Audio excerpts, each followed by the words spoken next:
Police মন্ত্রী তাদের প্রচ্ছন্ন সায়ে এই ধরনের নিকৃষ্টতম ব্যক্তিরা, তারা যে মাফিয়া রাজ, দুষ্কৃতী রাজ, দুর্বৃত্তদের যে একটা পুরো ব্যবস্থা তৈরি করেছে, তারই রেসিডুয়াল আজ পুলিশের ওই আইসির ওনার পরিবার। বীরভূমের বাঘ অনুব্রত মণ্ডল, এই বীরভূমের বাঘ যে ভাষায় একজন আইসি কে কথা বললো সেটা যায় কিনা। আপনি একজন মহিলা, তার সেই আইসির বাড়িতেও দুজন মহিলাকে আক্রমণ করা হয়, একজন মা একজন স্ত্রী।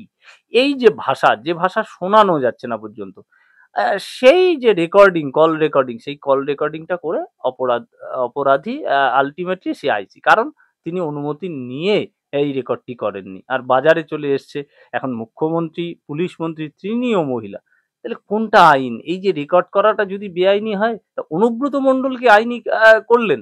যে এতদিন পরে এসডিপিও, দুদিন ধরে তো ব্যাপক অসুস্থ, উনি সাফাই দিলেন যে অনেক ওষুধ খান, ওষুধ খেলে এরকম ভাষা বেরোয়।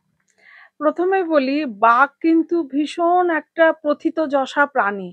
প্লিজ তাকে, সেই প্রাণীকে এই সমস্ত নিকৃষ্টতম ব্যক্তিদের সাথে তুলনা করে তাদের দলীয় রাজনীতি থেকে কি বলছে সেটা আমাদের সাধারণ মানুষের বিষয় না। কিন্তু বাঘ ভীষণ একটা প্রথিতযশা প্রাণী। এক কথায় যে ব্যক্তিটিকে অ্যাড্রেস করছেন আপনি, প্রথমত তিনি তো জেল যাপন করে আসলো, এবং পূর্ব ইতিহাস যদি দেখেন, তিনি পুলিশকে বোম মারার কথা বলেন, পুলিশকে 10 মিনিটের মধ্যে তার কাজ করে, এবং তার নোংরা কথা, তার মস্তানি আমরা দেখে দেখে গা সওয়া হয়ে গেছে, এই শব্দটাই বলবো।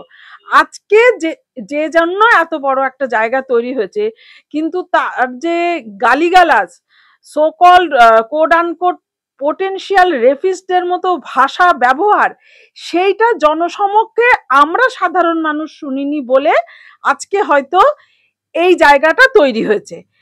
দেখুন সুমিত বাবু, বিষয়টা কিন্তু খুব গভীরভাবে সিরিয়াসলি দেখতে হবে। এটা কিন্তু রসিকতা বা এরকম নয়। আমাদেরকে বুঝতে হবে যে আমরা যে টপমোস্ট পুলিশ মন্ত্রী যিনি আছেন, তিনি কিভাবে এই সমস্ত সোকল্ড নিকৃষ্ট ব্যক্তিদেরকে লালন করে চলেছেন। কথাটা কেন আসলাম, যে নারী পুরুষ আমি পরে আসব, কোন মানুষকে গালিগালাজ করা, অশ্লীল ভাষায় কথা বলা, সেটা অ্যাকচুয়ালি ভার্বাল অ্যাবিউজ।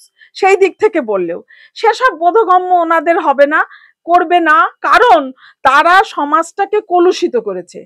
এবং পরবর্তীতে যেটা আপনি আইনগত দিকটায় আসছেন, যে একজন আইসিকে তার মা বোনকে তুলে এই কোড আনকোড পোটেনশিয়াল রেফিস্টের মতন কথা বলতে পারে তখনই যখন সে প্রথমত এটাতে অভ্যস্ত, এবং আইসি তথা পুলিশ তারা কোথাও গিয়ে এক জায়গায় ওই শীট দ্বারা বন্ধক দেওয়া আছে, যে এত কিছুর পরেও তারা একদম এক জায়গায় জড়ো হয়ে প্রপার মানে যে একটা প্রতিবাদ তারা সংগঠিত করতে পারছে না। আরে আমার চাকরিটা তো আছে, সে একটা জায়গা, সেটা কর্মস্থল, কিন্তু আমার বাবা মাকে, আমার মা বোনকে যদি কেউ নোংরা ভাষায় আমার স্ত্রীকে কথা বলে, সেক্ষেত্রে যতটা ভোকাল হওয়া উচিত ছিল আমরা সেটা পাইনি।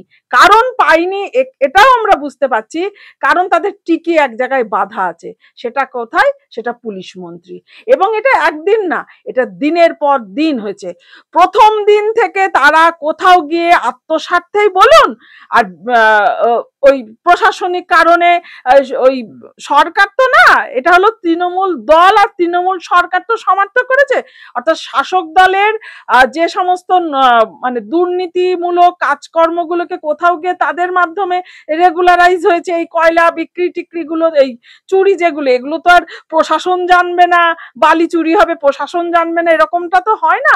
ওখানে গিয়েও তারা একটা কখন অংশী হয়েছে, ফলত সেখানে একটা টিকি বাধা রয়েছে।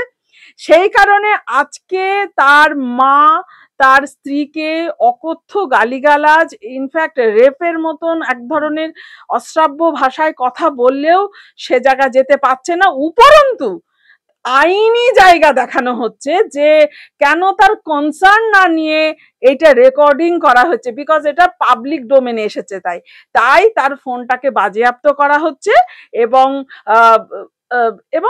একটা লোক দেখানো একটা তদন্ত হবে।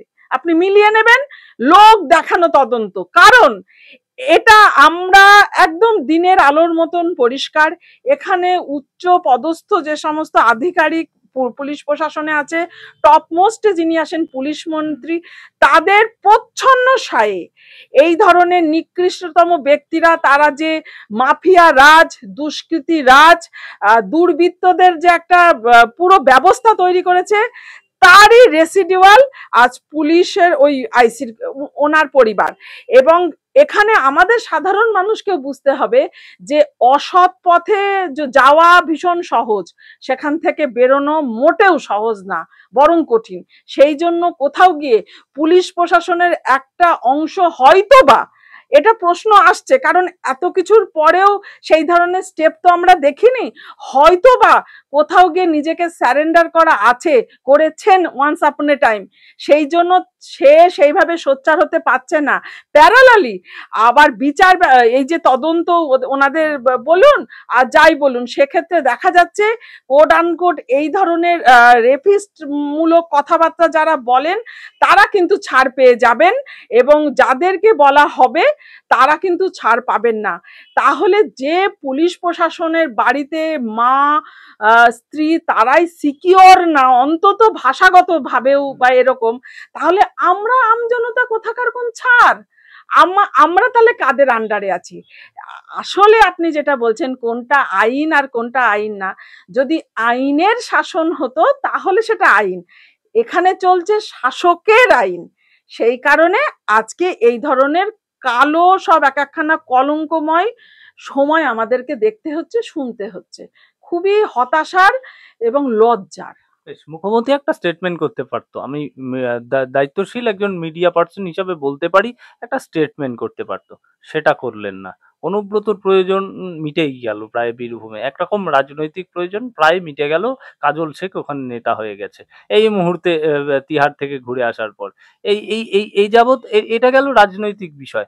আমি বলছি দোষ করলো, ভুল করলো, একটা স্টেটমেন্ট দিতে পারতেন, এবং সেই জায়গায় দাঁড়িয়ে অনুব্রত পার্টি অফিসে ঘুরতে পারছেন, বোলপুর থানায় যেতে পারলেন না, আজকে গেলেন, এবং সেই যাওয়ার পথটা একটা খুব সুন্দর ঘটনা ঘটেছে, একজন বিজেপি পন্থী আইনজীবী তাকে বার করে নিয়ে যেতে পারলেন, আর কেউ পারলেন না। আমি জানি না রাজনৈতিক জলঘোলা ঠিক বীরভূমের মাটিতে কোন দিকে ঘুরছে, কিন্তু আশ্চর্যজনকভাবে এটাই সত্যি যে গড় হাজির থাকলেও তার কোনো সাজা হয় না, কিন্তু যে ওই কলটা রেকর্ড করে প্রকাশ করেছে তার ফোনটা বাজেয়াপ্ত হলো।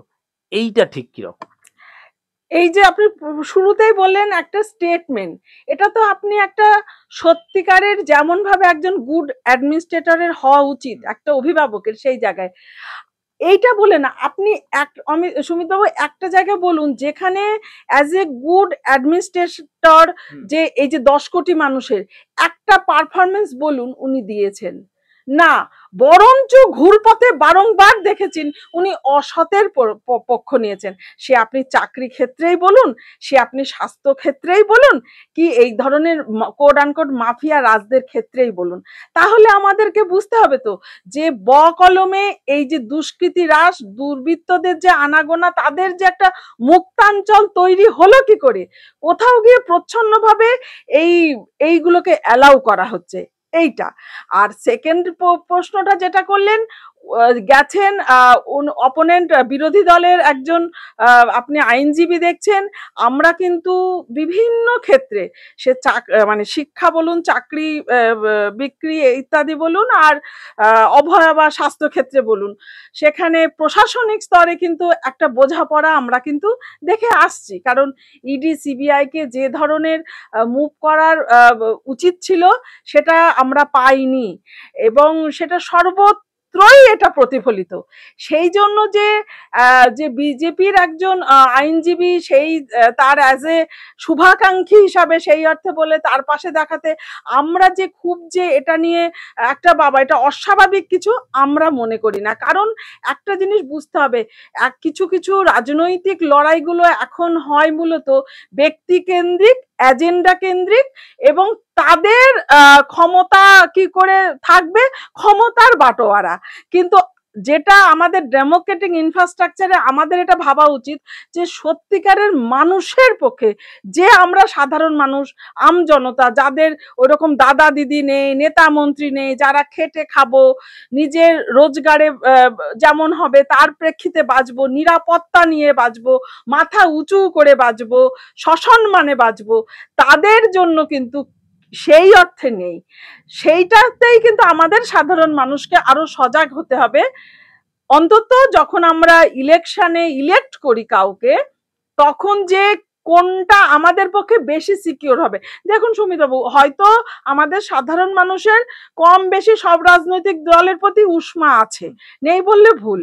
সেই ক্ষেত্রে আমাদেরও কিন্তু একটা জায়গায় কোথাও গিয়ে ভাবার অবকাশ রয়েছে, কারণ আমরা ফ্রাস্ট্রেটেড হয়ে যাই, হয়ে গিয়ে বলে কি কেউ ঠিক না। কিন্তু দেখুন, আপনার কাছে ধরুন 4টে অপশন, আপনি তো সংসদীয় গণতন্ত্রের বাইরে যেতে পারবেন না, আপনার তার মধ্যে থেকে বাছাই করতে হবে। তা না হলে আপনি তো সঠিক মানুষকে তো সিলেক্ট করতে পারবেন না। ধরুন আমার এদের কাউকেই পছন্দ হচ্ছে না, আমি ওখান থেকে কুইট করলাম, তাহলে কিন্তু সেটা আমি যাকে পছন্দ করছি না তার তো মেজরিটি বকলমে কিন্তু আমি তাকে সাহায্য করে দিলাম ওই ইলেক্ট হতে, অর্থাৎ সংসদীয় গণতন্ত্রে প্রতিনিধিত্ব করতে। কিন্তু আপনার হাতে যদি, আমার হাতে যদি চিড়ে মুড়ি আর ভাত রুটি থাকে, এর মধ্যে একটা করতেই হবে। আমি যদি এখন বলি আমি কর্নফ্লেক্স চাই, সেটা নেই, ওটা হবে না, আমার জীবন ধারণের জন্য তার মধ্যে থেকে সিলেক্ট করতে হবে। সেই জায়গায় বলছি, আমাদের যে প্রধান রাজনৈতিক দলগুলো মূলত এই সংসদীয় গণতন্ত্রে আছে, তাদের মধ্যে থেকে বেশি সঠিক কে হবে, কেউ কমপ্লিট হবে না, নেই। কিন্তু তার মধ্যে থেকেও আমাদের সঠিকটা নির্ধারণ করতে হবে, যেখানে অন্তত আমরা শিক্ষার ভিত্তিতে আমরা কাজ পাবো, সসম্মানে বেঁচে থাকতে পারবো, নিরাপত্তা পাবো। এই ধরনের নোংরামি, ছ্যাবলামি, এই সমস্ত নিকৃষ্টদের কথা আর আমরা শুনতে আমাদের ভালো লাগে না।